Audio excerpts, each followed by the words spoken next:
अकोट नगर परिषद निवडणुकीत काँग्रेस पक्षाच्या नगराध्यक्ष पदाच्या उमेदवार अलका संजय बोडखे यांचा पराभव हा पक्षांतर्गत कट कारस्थानामुळे झाल्याचा गंभीर आरोप केला।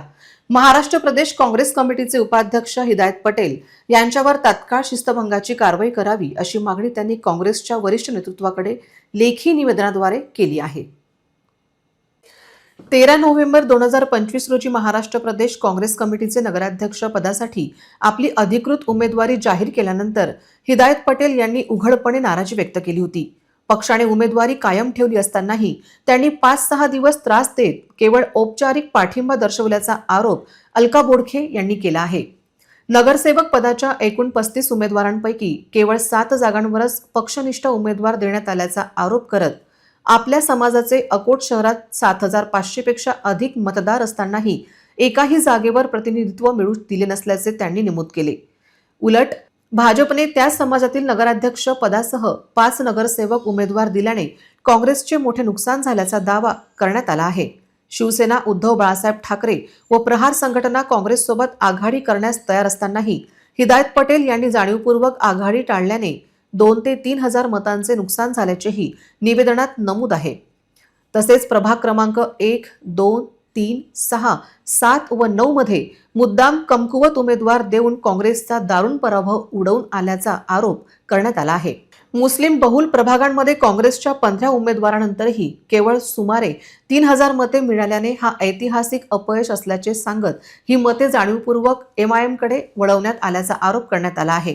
तसेच सहकार गटाच्या माध्यमातून भाजपला अप्रत्यक्ष मदत करून त्यांच्या मतांमध्ये वाढ केल्याचा ठाम आरोपही करण्यात आला आहे। सन 2024च्या विधानसभा निवडणुकीतही हिदायत पटेल यांनी काँग्रेसच्या अधिकृत उमेदवाराविरोधात अपक्ष म्हणून निवडणूक लढवून पक्षविरोधी भूमिका घेतल्याची आठवण करून देत अशा कारवायांमुळे अनेक नेते पक्ष सोडून गेल्याचा दावा करण्यात आला आहे। या सर्व बाबी लक्षात घेता आगामी महापालिका व जिल्हा परिषद निवडणुकांमध्येही काँग्रेसचे नुकसान होऊ नये म्हणून हिदायत पटेल यांना तात्काळ पक्षातून निलंबित करावे व काँग्रेस समर्थकांना न्याय द्यावा अशी ठाम मागणी अलका बोडखे यांनी काँग्रेसच्या राष्ट्रीय व प्रदेश नेतृत्वांकडे केली आहे। परिषद निवडणुकीमध्ये मी अकोट नगर परिषदेची काँग्रेस पक्षातर्फे उमेदवार होती।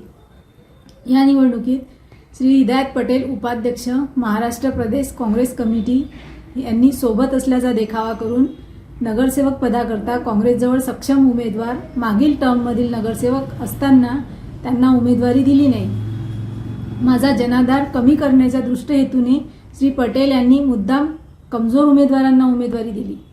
उभाटा, प्रहार, राष्ट्रवादी या पक्षाचे सर्व नेते काँग्रेससोबत अत्यंत कमी सीट्स घेऊन आघाडी करायला तयार होते, परंतु श्री पटेल यांनी आघाडी होऊ दिली नाही।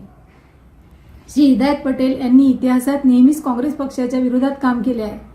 2004 मध्ये त्यांना काँग्रेस पक्षाने 6 वर्षासाठी निलंबित सुद्धा केले होते। श्री पटेल यांनी अल्पसंख्याक समाजात MIM चे काम केले व हिंदू समाजात सहकार गटाला हाताशी धरून भाजपाला मदत केली। मला जवळपास 9000 मते मिळाली। श्री हिदायत पटेल यांनी पक्षासोबत गद्दारी नसती केली तर माझा विजय सुनिश्चित होता, परंतु नेहमीप्रमाणे यावेळी सुद्धा त्यांनी दगाबाजी केली। त्यांच्या शिक्षण संस्था, सहकारी संस्थांमध्ये भाजपा नेते कधीही हस्तक्षेप करीत नाहीत। त्यांचा मोबदला म्हणून श्री पटेल सर्व सार्वत्रिक निवडणुकीत भाजपाला मदत करतात। मी माननीय हर्षवर्धन दादा सपकाळ यांना भेटून पुराव्यानिशी तक्रार करून श्री पटेल यांना पक्षातून निलंबित करण्याची मागणी केली आहे। धन्यवाद।